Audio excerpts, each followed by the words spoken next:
авгахнаа ширсэн болохоор үнэн л байж таарна. Тийм болохоор ширэлцээ да. Яагаад худал мэдээлэл ингэж хурдан тархдаг юм бэ?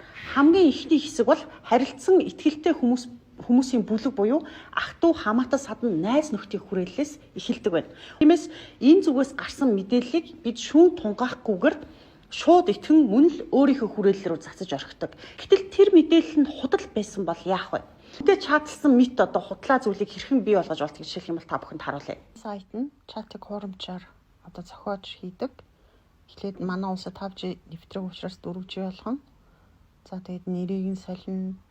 За мөн батарейны хувийг нь сольж болно. Тэгээд Улаанбаатарт амьдардаг гээд тэгээд харилцан чатлж байгаа мэт. Одоо sender receiver гэд сольж болно.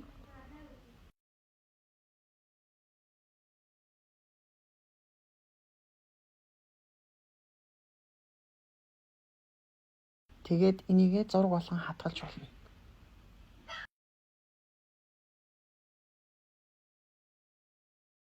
Харин энэ хэсэг бол энд огт дэлхийд дээр огт байхгүй тийм хүнийг зохиож байна гэсэн үг. Хүнийхээ насыг өгөөд, үндэснийг нь өгөөд, хүүсийг нь өгөөд гэж гаргацдаг.